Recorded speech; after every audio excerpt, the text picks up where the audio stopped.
Assalamu Walaikum. In this video, how to remove black outline in photographer 2 way. I apply each one, hold Ctrl or right click, select pixel, okay? Then create a layer mask and go to the filter tab, use others minimum and reduce pixels up and see this remove outline.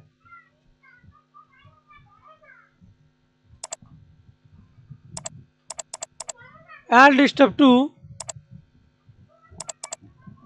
click the effects mode.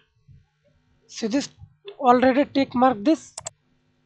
Simply untick mark this struck. Then remove it. Thanks for watching video. Please subscribe to my channel, like, comment, share.